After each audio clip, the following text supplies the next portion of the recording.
Welcome back to Movie Insights. Today I will show you an action, sci-fi, thriller film from 2012 titled Lockout. Spoilers ahead. Watch out and take care. The year is 2079. Our protagonist, former CIA agent Snow, is being interrogated at a prison in Washington, D.C. by Secret Service Director Scott Langro. Langro wants to know what happened in that room in New York with the colonel, but every time he asks, Snow replies with a joke, earning him many punches from an officer. We then get a flashback. It's Snow in a motel room, being choked by a mysterious man. Since Snow keeps trying to fight back, the man pushes him onto the table, where we see Snow's phone getting a call from his friend Mace. Snow headbutts the man to get him off him, but quickly turns around to continue the fight. Both men push and punch around the room until Snow manages to steal a gun and shoots the attacker, who falls to the floor next to two other bodies. Snow finally picks up his phone. Mace tells him he's been double-crossed and he needs to get out immediately. He crouches next to the body of the colonel, who hands him his lighter and asks him not to let them take this. Snow looks at the briefcase lying on the floor nearby and says it's okay before the colonel passes away. Then Snow moves to pick up the briefcase, but various noises and lights alert him the police has arrived. After tricking the cops with a mattress, Snow hits them and leaves the room to get to the roof where he has no other choice but to jump. He hits the ground and the briefcase lands right next to him. He grabs it and starts running away just as the police catch up with him. Suddenly he comes across a bike that he doesn't hesitate to steal. Now the chasing has moved to the highway, where Mace calls Snow to tell him to meet him on the subway and asks him to drop the phone since they're using it to track him. Snow does exactly that right as the helicopter that followed him explodes. When the subway station comes into view, Snow just keeps driving the bike inside and jumps off it before the bike falls on the rails. He runs through the station and makes it to platform 10 just as the train is about to leave, so he throws the briefcase through the doors right before they close for his buddy Mace to catch. The cops use that moment to capture him. We return to the present then, where Snow is finishing telling his story. Langro mentions they had the colonel under surveillance because he had been selling secrets about the space programs, but as far as Snow knows, the colonel had been protecting them. Langro accuses Snow of having killed the colonel, and when Snow denies it, he shows him a very short clip of the motel room. Snow is shooting a gun right behind the colonel and the colonel falls to the floor, hurt.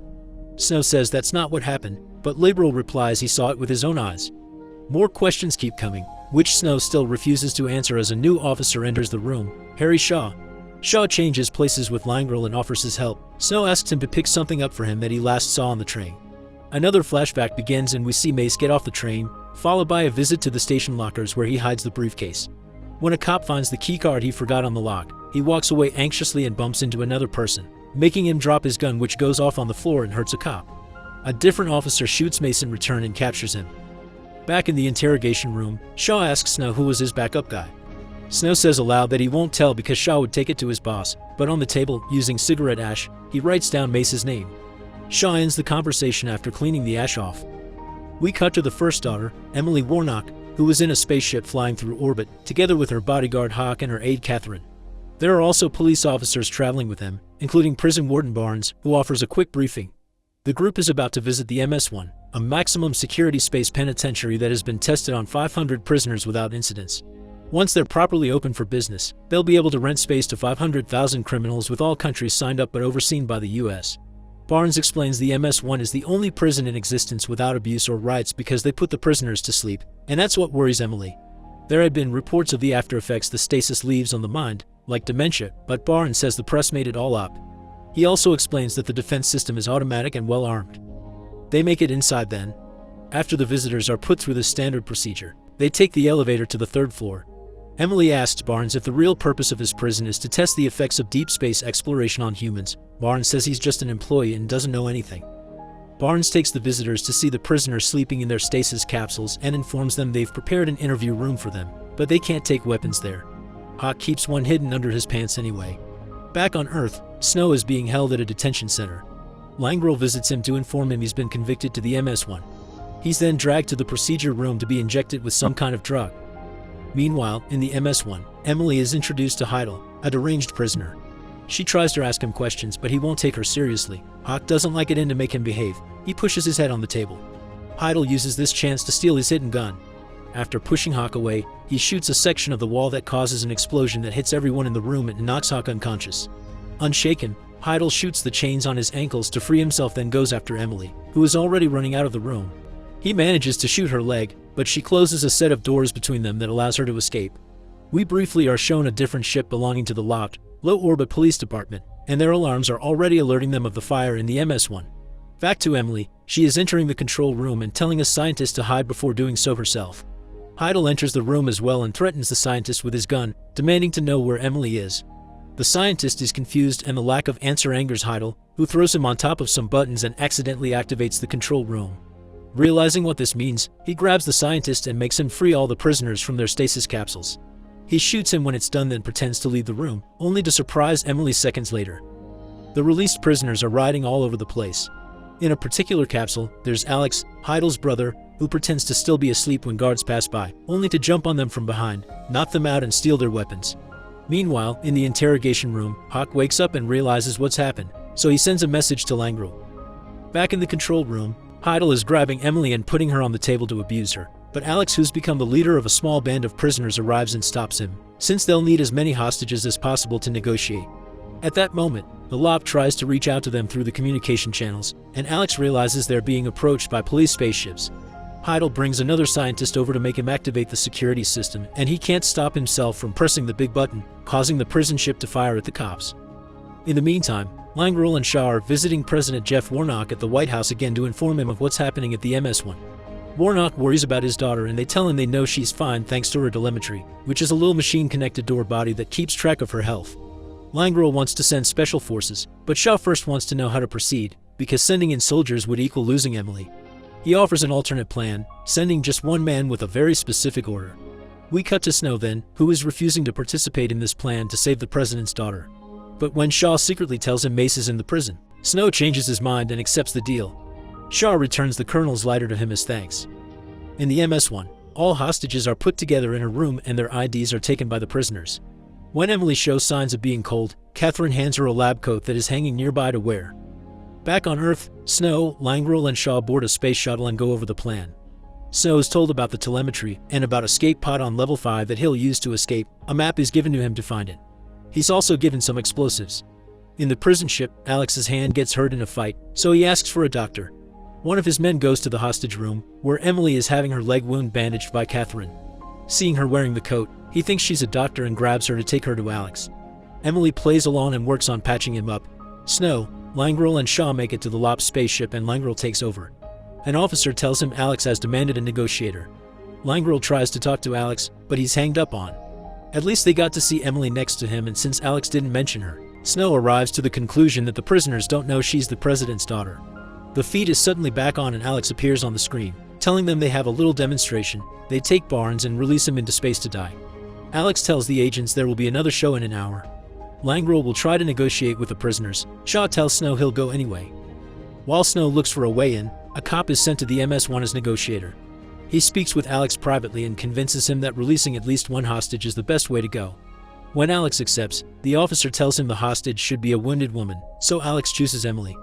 Heidel dislikes this idea, and since they need a wounded woman, he shoots Catherine so they can take her instead, but she dies. At the moment, Snow manages to find a spot to climb on board, and he's seen by a prisoner, who warns Alex about this being a setup. Alex shoots the negotiator, then asks his brother to find Snow and kill him. Shaw guides Snow to safely enter the ship while Alex, who's found a digital newspaper, finally realizes who Emily is. At that moment, she's in an elevator with Hawk, being taken back to the hostage room by a prisoner. She grabs the fire extinguisher from the wall, opens it on the prisoner's face. Hawk uses the distraction to attack him, but the prisoner pushes him at the same time as the doors open to reveal Snow. The prisoner punches Snow, throws him out of the elevator and, after some struggling, holds in by the neck against the wall. Snow puts the explosives around the man's neck and blows his head off. Emily appears then, and she hits him with the fire extinguisher before running with Hawk into a secure, locked room that triggers a nitrogen alert on Emily's telemetry. Outside that room, Snow is telling Langrel and Shaw what happened, but he needs to hide when Alex and his men suddenly come out of the elevator. They find the room Emily has locked herself in, and Alex asks one of his men to bring him 2 engineers. Snow sneaks around the ship and finds a computer, where he searches for the place where Mace is being held at. He's told about Emil's current oxygen problem, but since the room is secured, he doesn't know what to do. Outside the secure room, the 2 engineers arrive. Alex shoots one of them as an example and tells the other to open the door. Meanwhile, Snow is crawling through the ship's shafts, unaware a prisoner is following him. He reaches the torsion system, which creates a gravity that should hold him up. When he's about to glide over, the prisoner jumps on him and they fight while floating in the air. Snow pushes the prisoner off and jumps over to grab the edge of the exit, but the prisoner jumps on him and hangs onto his leg. Heidel, currently in the control room, sees all this on camera, so he shoots the controls to turn off the torsion system. Snow shoots the prisoner off him, but with the gravity off, he's having trouble hanging on. The rope that is holding him breaks and he starts to go down, but Shaw's men reactivate the torsion and Snow glides out as planned. In the secured room, Emily and Hawk hear how they're trying to get the door open. Since the current engineer is failing, Alex shoots him when a new one comes to take his place. In Emily's room, oxygen is about to run out, so Hawk shoots himself to give her his air. Snow is still moving through the shafts and finally manages to find the room, which he enters after blowing up the shaft lid. Emily is unconscious when he finds her, but he has a medical kit with him and manages to bring her back by following a lop doctor's instructions. Emily is shocked when she wakes up and pushes him away. He tells her he's there to help her and takes her out through the shafts, but not without leaving a bomb for Alex and his men, who enter the room right after they leave. Shaw continues to guide Snow and Emily through the shafts, but now his voice is heard by the prisoners as well. Alex has brought a communicator officer, who is ordered to cut transmissions. Without Shaw's guidance, Snow and Emily take a wrong turn and fall through the ceiling into a random room, but they quickly find their way into an infirmary. While tending Emily's wound, Snow tells her the president sent him, and when she asks about the other hostages, he tells her he's there to save only her. Since they want different things, Snow gives her the map and a gun and sends her to save the hostages on her own, but Emily doesn't know much about following directions in a spaceship. At that moment, Alex appears on all the screens of the ship, showing the picture of Emily's ID and asking everyone to capture her if they see her. Snow takes pity on her and makes her join him again. They enter a supplies room and Snow gives Emily a prisoner uniform to change into, then cuts and dyes her hair by force. He also gives her a hat and punches her face to make a scar. In the LOP ship, Langrel is talking to Alex, who tells him he now knows who Emily is and they'll hurt her if they don't get what they want. The president arrives a few hours later. After changing into a prisoner uniform too, Snow takes Emily into the main containment area. At first they walk among the prisoners without calling anyone's attention, but eventually, they make it to an area where they need a password to pass, which they obviously don't know. Snow solves this by hitting the prisoner then running away. The men chase them, and he shoots at them, but Emily is stuck at a jammed door. He makes her shoot instead while he forces the door to open, finding Mace on the other side. They run together into another room that they lock up, and Snow hugs Mace only to find out he's repeating random, senseless words. Emily tells him he has dementia because of the stasis. When Mace is asked about the briefcase, he just says more nonsense. When they hear Alex and his men use a special tool to open the door, they start running away. Alex almost catches them when he hears a noise, but only finds the alarm they left behind. At that moment, the MS-1 is starting to lose control and hits the International Space Station. The collision causes a whole breach, separating Mace from the others. Snow tries to make him press the panic button, but Mace can't understand him, so he leaves to search for something to open the door with. Emily listens to more nonsense words before he returns, but opening the doors is impossible and Mace is frozen to death. Back in the LOP ship, Langrel is told that the MS-1 will collide on Earth in around 6 hours, so he decides to call the Department of Justice with a plan. Meanwhile, Snow and Emily finally make it to the pod room, where they see government ships approaching them, but not to rescue them. The pod they find only has one seat. Snow lies to Emily and tells him he'll use another one to make her escape. The pod takes off, but Emily appears behind Snow moments later. She thinks her father won't authorize an attack if she's still on the ship. She still wants to protect the hostages. Snow doesn't want to help, and Emily changes his mind by pretending Mace told her where the briefcase is. Heidel appears on the ship screens then and says he will shoot a hostage every 3 seconds if Emily doesn't give him her location. Emily does so, but Heidel kills all the hostages anyway. Snow drags her into the elevator to get away. Emily confesses she doesn't know where the briefcase is. The elevator gets stuck between floors, then Snow forces the doors open. They jump into a room where they find proof prisoners are being used as guinea pigs, only to be found by Alex and his men. Snow tries to defend himself, but a shot pushes him into the shafts. Alex takes Emily back with him to the control room. In the shaft, Snow is woken up by Shaw talking to him through a secure channel. He asks about Mace before giving Snow instructions on how to escape. In the control room, Alex is talking to Langrel, who threatens with an attack. Alex tells Emily to ask her dad to cancel the attack, but Emily tells him they should blow up the entire prison instead. In the LOP ship, the president refuses to send the attack, so Langrel relieves him of his duties, which the Constitution allows when the president won't put national security above personal concerns. Langrel authorizes the attack then. Alex and Heidel see the incoming ships and they start arguing. Heidel stabs his brother before going after Emily, but Snow arrives just in time to save her, knocking Heidel out. While the MS-1 is under fire from the security force ships and with prisoners chasing them, Snow takes Emily to the room Shaw told him about. They lock the door behind them, then proceed to put on special space suits and jump off the ship right before it explodes. The force of the explosion gives them the push they need to land on Earth, where they're found by the police. Emily is rescued. Snow gets arrested again. Days later, Emily is on her hospital bed when a quote on her tablet makes her have a realization. She escapes the place while remembering the last words Mace told her. He did tell her where the briefcase is. She reaches the station and decodes the hidden number in Mace's words, which allows her to open the right locker and finally retrieve the briefcase. She also visits the motel room, and we learned what truly happened that day. Snow shot at the same time a hidden intruder shot the colonel, and to Langrel, who was watching from a neighbor roof, it looked like Snow did it. Emily takes the briefcase to the president and tells him to do something. We cut to the detention center, where Shaw is visiting Snow. A cop brings the briefcase to Snow to show to Shaw, and explains the colonel wasn't selling secrets, he was returning them. Shaw opens the briefcase and finds it empty. Snow points out it's weird he knew the combination. Shaw turns out to be a paid rat, and Langrel is here to arrest him. Snow uses the colonel's lighter to give Shaw the rat mark before he's taken away. Proven innocent, Snow leaves the precinct and tries to light a cigarette. It's then he discovers a secret SD card on the lighter, which was the real object the colonel wanted him to protect. Suddenly Emily approaches and tells him she's learned his name is Marion. After punching him as payback, they leave the place together, bantering and teasing each other.